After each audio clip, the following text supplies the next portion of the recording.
Orléans, comme un certain nombre de villes d'Europe, c'est 2000 ans d'histoire. Et cette histoire, elle est enchevêtrée dans les bâtiments, dans les rues, qui se sont reformés au fur et à mesure des siècles.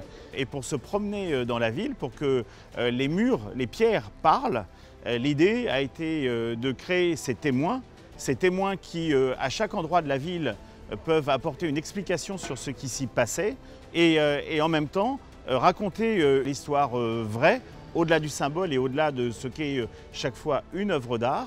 Raconter cette histoire en utilisant aujourd'hui les moyens très modernes que permettent les smartphones et autres produits nomades.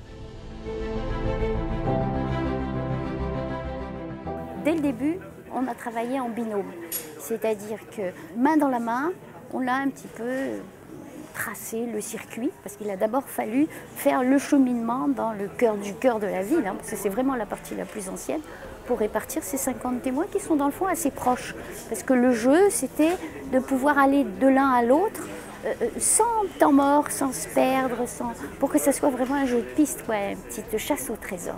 Une fois tout ce cheminement déjà balisé, précisé, je me suis attachée à chaque site pour pouvoir justement travailler autour de l'histoire, des histoires, la grande, la petite, les hommes, les pierres, et la lumière, l'esprit des lieux, tout y va, tout est là.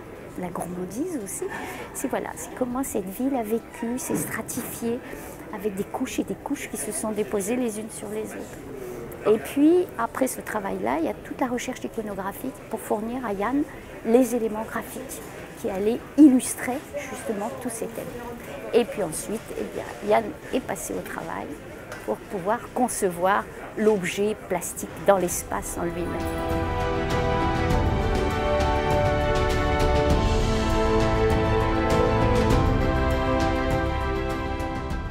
Chaque témoin est positionné dans un lieu dont il raconte l'histoire, que ce soit sur l'architecture, les histoires assez peu connues.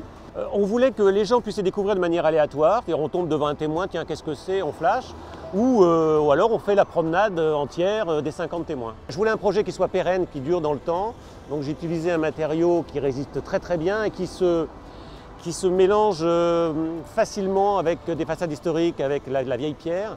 Et donc j'ai choisi un acier Corten qui s'oxyde naturellement et à un moment cette oxydation se stabilise et ne bouge plus et se durcit même. Et donc on a un aspect orangé, rouille qui fonctionne très très bien avec les façades historiques.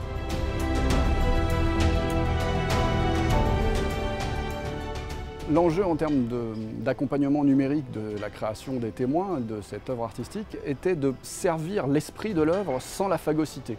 Notre choix s'est porté rapidement sur une solution qui s'appelle Muséo, qui équipe déjà le musée des Beaux-Arts de Tours et qui n'est ni plus ni moins qu'un cartel numérique par abonnement et qui va présenter 3 avantages majeurs, à savoir une expérience utilisateur extrêmement simplifié, pas besoin de télécharger une application, il suffit de passer son téléphone devant l'œuvre et l'œuvre va se mettre à nous parler, ou alors de flasher un QR code si on ne dispose pas d'un téléphone NFC. Le deuxième avantage de cette solution est que vous allez avoir des contenus adaptés au public. Et par exemple, dans un cadre pour des touristes, le contenu pourra être fourni dans leur langue d'origine et ce sans qu'il y ait de paramétrage à faire pour l'utilisateur.